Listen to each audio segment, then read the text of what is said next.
إن الحمد لله نحمده ونستعينه ونستغفره ونعوذ بالله من شرور أنفسنا ومن سيئات সমস্ত প্রশংসা আল্লাহর জন্য, যার প্রশংসা করা তারই দয়ার অন্তর্ভুক্ত এবং তার নিয়ামতের শুকরিয়া আদায় করাও নিয়ামতেরই অন্তর্ভুক্ত। আমি তার প্রশংসা করছি এমন ব্যক্তির নেই যে তার অনুগ্রহের প্রকৃত মর্যাদা জানে এবং তার প্রশংসা ও গুণগান করতে অক্ষমতা স্বীকার করে। এমন ব্যক্তির প্রশংসা যে প্রতিটি মুহূর্তে আল্লাহর প্রতি নির্ভরশীল এবং তার মাধ্যমে পরিপূর্ণতা লাভ করে। আমি সাক্ষ্য দিচ্ছি যে আল্লাহ ছাড়া সত্য কোনো উপাস্য নেই, তিনি এক, তার কোনো শরীক নেই। তিনি তার উলুহিয়াত, রুবুবিয়াত এবং নাম ও গুণাবলীতে পরিপূর্ণ। তার পরিপূর্ণ সালাত ও সালাম বর্ষিত হোক সৃষ্টির শ্রেষ্ঠ রাসূলদের নেতা এবং শেষ নবী মুহাম্মদ সাল্লাল্লাহু আলাইহি ওয়াসাল্লাম এর প্রতি এবং তার পরিবার ও শেষ সাহাবীর প্রতি, যারা ছিলেন হেদায়েতের প্রতি ও এর আকাশের নক্ষত্র, এবং যারা ইহসানের সাথে তাদের অনুসরণ করেন তাদের উপরও, যতদিন মেঘ তার বৃষ্টিদান করে এবং বৃষ্টি তার বারিধারা প্রবাহিত করে। অতঃপর তোমরা তোমাদের রবের তাকওয়া অবলম্বন করো, যিনি তোমাদেরকে এক ব্যক্তি থেকে সৃষ্টি করেছেন ও তার থেকে তার স্ত্রী সৃষ্টি করেছেন এবং তাদের দুজন থেকে বহু নর নারী ছড়িয়ে দেন। আর তোমরা আল্লাহর তাকওয়া অবলম্বন করো, যার নামে তোমরা একে অপরের কাছে নিজ নিজ হক দাবি করো এবং তাকওয়া অবলম্বন করো রক্ত সম্পর্কীয় আত্মীয়ের ব্যাপারেও। নিশ্চয়ই আল্লাহ তোমাদের উপর পর্যবেক্ষক। আল্লাহ তাআলা আরো বলেন, হে ঈমানদারগণ, তোমরা আল্লাহর তাকওয়া অবলম্বন করো এবং সঠিক কথা বলো, তাহলে তিনি তোমাদের জন্য তোমাদের কাজ সংশোধন করবেন এবং পাপ ক্ষমা করবেন। আর যে ব্যক্তি আল্লাহ ও তার রাসূলের আনুগত্য করে সে অবশ্যই মহা সাফল্য অর্জন করবে।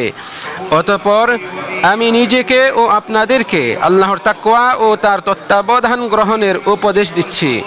নিশ্চয়ই তা সকল সদ্গুণের উৎস, মহৎ গুণাবলীর সমষ্টি এবং সবচেয়ে মজবুত দুর্গ।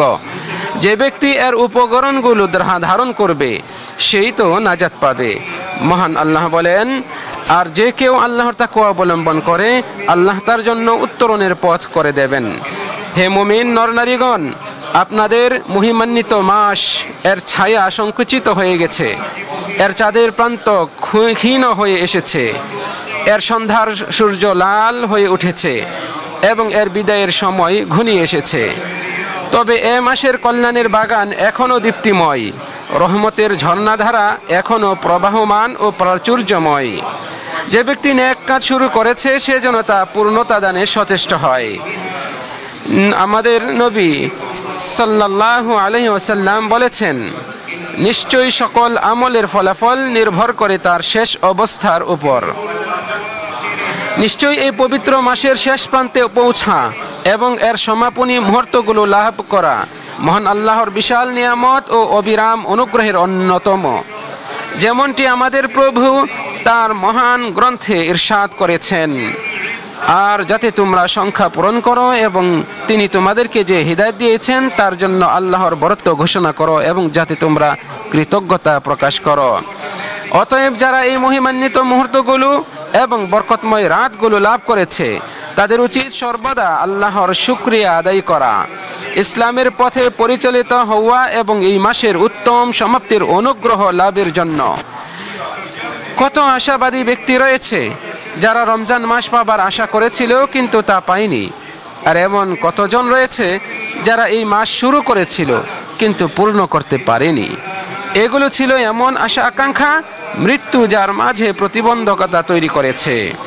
কিন্তু আল্লাহ তাআলা আপনাদের উপর অনুগ্রহ করেছেন এই মাসের শেষ মুহূর্তগুলোতে পৌঁছে দিয়ে এবং তার অপার রহমত ও বরকত লাভের সুযোগ দান করে।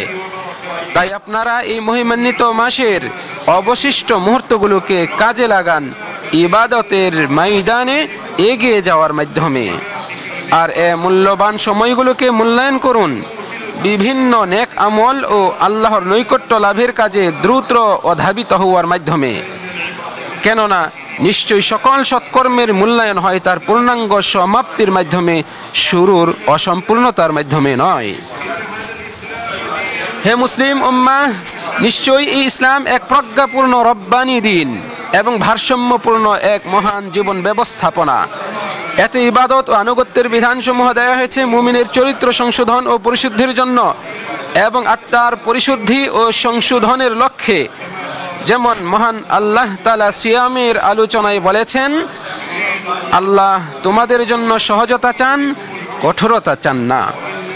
আর ইবাদতের ক্ষেত্রে এই সমস্ত ইলাহি বিধানের অন্যতম উদ্দেশ্য হলো স্রষ্টার জন্য খালিস ইবাদতের প্রকৃত অর্থ বাস্তবায়ন করা, আল্লাহর আদেশের প্রতি আনুগত্য ও আত্মসমর্পণ করে এবং এর প্রতি ভালোবাসা ও অনুসরণের মাধ্যমে। বস্তুত মুমিন কখনো তার আমল নিয়ে গর্ব করে না, তার উপর ভরসা করে বসে থাকে না, সেটাকে বড় মনে করে না কিংবা এর দিকে দৃষ্টিপাতও দেয় না, বরং সে নিজের আমলকে তুচ্ছ ও স্বল্প মনে করে, তার উপর আল্লাহর হকের উপলব্ধি করে, নিজের ত্রুটিগুলো অবলোকন করে এবং নিজ দুর্বলতা ও আমলের অপর্যাপ্ততা অনুভব করে।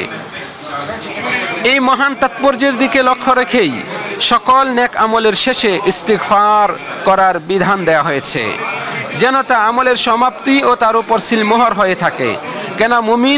কেননা মুমিন বান্দার প্রতি আল্লাহর অনুগ্রহ অবিরত থাকে, তাকে নেক কাজের তৌফিক দান ও তা পালনে সহায়তা করার মাধ্যমে, অতঃপর সেই আমল কবুল করার দ্বারা তার উপর নিয়ামতের পূর্ণতা প্রদানের মাধ্যমে। এজন্যই যখন আয়েশা রাদিয়াল্লাহু আনহা প্রশ্ন করলেন, হে আল্লাহর রাসূল, আমি যদি লাইলাতুল কদর পাই তখন কি বলবো? তখন তিনি বললেন, তুমি বলবে, আল্লাহুম্মা ইন্নাকা আফুউন তুহিব্বুল আফওয়া ফাআফু আন্নি। হে আল্লাহ, আপনি ক্ষমাশীল, ক্ষমা করাকে ভালোবাসেন, তাই আমাকে ক্ষমা করে দিন। প্রকৃতপক্ষে একজন মুমিন বান্দা রমজান মাসে নানা ধরনের ইবাদত ও নৈকট্যের সাধনায় মগ্ন থাকে। এমনকি যখন মাসের শেষ প্রান্তে এসে উপনীত হয়ে লাইলাতুল কদর অনুসন্ধান করে, তখন নিজেকে ত্রুটিপূর্ণ ও অপরাধী মনে করে আল্লাহর কাছে ক্ষমা চায়। তাই আপনারা অধিক পরিমাণে আল্লাহর শুকরিয়া ও তার গুণকীর্তন করুন এই মাসের শেষ প্রান্তে পৌঁছানোর নিয়ামতের জন্য। আল্লাহর বান্দাগণ বেশি বেশি ইস্তিগফার ও তার নিকট ক্ষমা প্রার্থনা করুন। আর আপনাদের প্রতি আল্লাহর তৌফিক ও তার নিয়ামতের প্রকৃত অর্থ অনুধাবন করুন এবং আপনাদের উপর আল্লাহ তাআলার তৌফিক ও তার নিয়ামতের পূর্ণতাকে, তার হক আদায়ে আপনাদের ত্রুটি ও শৈথিল্যতাকে স্মরণ করুন।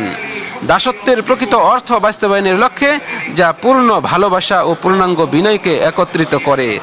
আল্লাহ তাআলা আমার ও আপনাদের জন্য রমজান মাসের অবশিষ্ট অংশে বরকত দান করুন এবং আমাদেরকে ইহসানের সর্বোচ্চ স্তরে পৌঁছে দিন। আমি আল্লাহর কাছে ক্ষমা প্রার্থনা করছি, আমার জন্য, আপনাদের জন্য, আপনারাও তার কাছে ক্ষমা প্রার্থনা করুন। নিশ্চয়ই তিনি ক্ষমাশীল, পরম দয়ালু।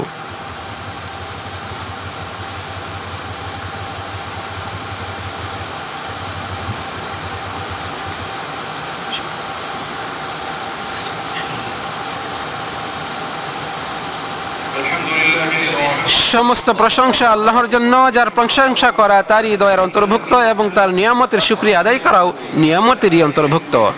আমি তার প্রশংসা করছি এমন ব্যক্তির নেই যে তার অনুগ্রহের প্রকৃত মর্যাদা জানে এবং তার প্রশংসা ও গুণগান করতে অক্ষমতা স্বীকার করে। এমন ব্যক্তির প্রশংসা যে প্রতিটি মুহূর্তে আল্লাহর প্রতি নির্ভরশীল এবং তার মাধ্যমেই পরিপূর্ণতা লাভ করে। আমি সাক্ষ্য দিচ্ছি যে আল্লাহ ছাড়া সত্য কোনো উপাস্য নেই, তিনি এক, তার কোনো শরীক নেই। তিনি তার উলুহিয়াত, রুবুবিয়াত এবং নাম ও গুণাবলীতে পরিপূর্ণ। তার পরিপূর্ণ সালাত ও সালাম বর্ষিত হোক সৃষ্টির শ্রেষ্ঠ রাসূলদের নেতা এবং শেষ নবী মুহাম্মদ সাল্লাল্লাহু আলাইহি ওয়াসাল্লাম এর প্রতি এবং তার পরিবার ও শেষ সাহাবীর প্রতি, যারা ছিলেন হেদায়েতের প্রতীক ও এর আকাশের নক্ষত্র এবং যারা ইহসানের সাথে তাদের অনুসরণ করেন তাদের উপরও, যতদিন মেঘ তার বৃষ্টিদান করে এবং বৃষ্টি তার বারিধারা প্রবাহিত করে। অতঃপর হে মুমিন নরনারীগণ, নিঃসন্দেহে দিন ইসলামের পরিপূর্ণতা এবং এর মানবিকতা ও রহমতের অন্যতম নিদর্শন হলো এই পবিত্র মাসের সমাপ্তিতে যাকাতুল ফিতর এর বিধান প্রবর্তন করা হয়েছে। মানবিক মূল্যবোধকে সুদৃঢ় করা এবং ঈমানি ভ্রাতৃত্বের বন্ধনকে মজবুত করা, পূর্ণাঙ্গতা প্রদান, পারস্পরিক সহযোগিতা, দয়া ও সম্প্রীতির লক্ষ্যে। তাই তো হাদিসে এসেছে যে ইবনে আব্বাস রাদিয়াল্লাহু আনহুমা থেকে বর্ণিত, তিনি বলেন, রাসূল সাল্লাল্লাহু আলাইহি ওয়াসাল্লাম সাদাকাতুল ফিতর ফরজ করেছেন সিয়ামকে অনর্থক ও অশ্লীল কথাবার্তা আচরণ থেকে পবিত্র করার উদ্দেশ্যে এবং মিসকিনদের খাদ্যের ব্যবস্থার জন্য। যে ব্যক্তি এটি ঈদের সালাতের আগে আদায় করে তা গ্রহণযোগ্য যাকাত হিসেবে গণ্য হয়, আর যে ব্যক্তি তা ঈদের সালাতের পরে আদায় করে তা অন্যান্য সাধারণ দান খয়রাতের অনুরূপ হিসেবে গণ্য হয়। এর পরিমাণ হলো প্রত্যেক মুসলিমের পক্ষ থেকে তার দেশের প্রধান খাদ্যদ্রব্যের 1 পরিমাণ। এটি ওয়াজিব হওয়ার সময় হলো রমজানের শেষ দিন সূর্যাস্তের পর থেকে, তবে তা 1 বা 2 দিন আগে আদায় করাও জায়েজ রয়েছে। সুতরাং আপনারা স্বতঃস্ফূর্ত চিত্তে প্রফুল্ল অন্তর নিয়ে রবের ইবাদত পালনের উদ্দেশ্যে এবং ঈদের পূর্বেই আপনার ভাইদের প্রয়োজন পূরণে ও এ কাজে দ্রুত অগ্রগামী হন। আপনারা পবিত্র ঈদের প্রস্তুতি গ্রহণের সাথে সাথে সফল সমাপ্তি ও ইসলামের প্রতি হিদায়াতের জন্য আল্লাহর শুকরিয়া আদায় করুন। আল্লাহ তাআলা এই বরকতময় দেশে আপনাদের উপর নিরাপত্তা, ঈমান, সামাজিক ঐক্য ও সমৃদ্ধির দিক থেকে যে রহমতের ধারা, বরকতের প্রবাহ এবং কল্যাণের অবারিত সুযোগ দিয়েছেন তার নিয়ামতে সিক্ত হন। আল্লাহ আমাদেরও আপনাদের সিয়াম ও কিয়াম কবুল করুন, আমাদেরকে উত্তম সমাপ্তি দান করুন এবং এই পবিত্র মাসকে আমাদের, আপনাদের ও সমগ্র মুসলিম উম্মাহর জন্য নিরাপত্তা, ঈমান, সুস্থতা ও শান্তির সাথে বারবার ফিরিয়ে আনুন। হে মুমিন নরনারীগণ, নিশ্চয়ই আজকের এই দিনে সৃষ্টির সেরা ও মানবকুলের সর্দার মুহাম্মদ এর উপর অধিক পরিমাণে সালাত ও সালাম পাঠ করা মুস্তাহাব। রাসূল সাল্লাল্লাহু আলাইহি ওয়াসাল্লাম বলেছেন, তোমাদের দিনগুলোর মধ্যে সর্বোত্তম হচ্ছে জুমার দিন। সুতরাং এই দিনে তোমরা আমার উপর অধিক পরিমাণে দরুদ পাঠ করো, কেননা তোমাদের দরুদ আমার নিকট পেশ করা হয়। সুতরাং আপনারা আজকের দিনে তার উপর বেশি বেশি দরুদ ও সালাম পাঠ করুন। হে আল্লাহ, আপনি পূর্ববর্তী ও পরবর্তী সকল মানুষের সর্দার, রাসূলদের নেতা, সর্বশেষ নবী মুহাম্মদ সাল্লাল্লাহু আলাইহি ওয়াসাল্লামের উপর দরুদ, সালাম ও বরকত নাজিল করুন। হে আল্লাহ, আপনি সৎপথপ্রাপ্ত খলিফাগণ ও হেদায়েতপ্রাপ্ত নেতাগণ আবু বকর, উমর, উসমান, আলী সহ সকল নবীর সাহাবীদের প্রতি, তাবি ও কিয়ামত অবধি তাদের অনুসারীদের প্রতি সন্তুষ্ট হয়ে যান, আর আপনার ক্ষমা ও সন্তুষ্টির মাধ্যমে আমাদেরকেও তাদের সাথে শামিল করুন। হে মহাসম্মানিত, হে আল্লাহ, এই মাসের যত দিন বাকি রয়েছে তাতে আমাদেরকে বরকত দান করুন এবং আমাদের দ্বারা যে সমস্ত ঘাটতি হয়েছে, ত্রুটি হয়েছে, অন্যায় হয়েছে সেগুলো আপনি ক্ষমা করে দিন। হে আল্লাহ, আপনি ইসলাম ও মুসলিমদের সম্মানিত করুন, কুফর ও কাফেরদের অপদস্থ করুন, এ বরকতময় দেশকে সুরক্ষিত ও নিরাপদ করুন এবং এক্ষেত্রে সকল মুসলিম দেশকে শামিল রাখুন। হে আল্লাহ, আপনি এই দেশকে ষড়যন্ত্রকারীদের ষড়যন্ত্র থেকে হেফাজত করুন। হে আল্লাহ, আপনি 2 হারামের ধারক মুসলমানদের হৃদয়ের কাঙ্ক্ষিত ভূমি এবং ইমানের আশ্রয়স্থলে এদেশকে সকল প্রকার অনিষ্ট থেকে হেফাজত করুন।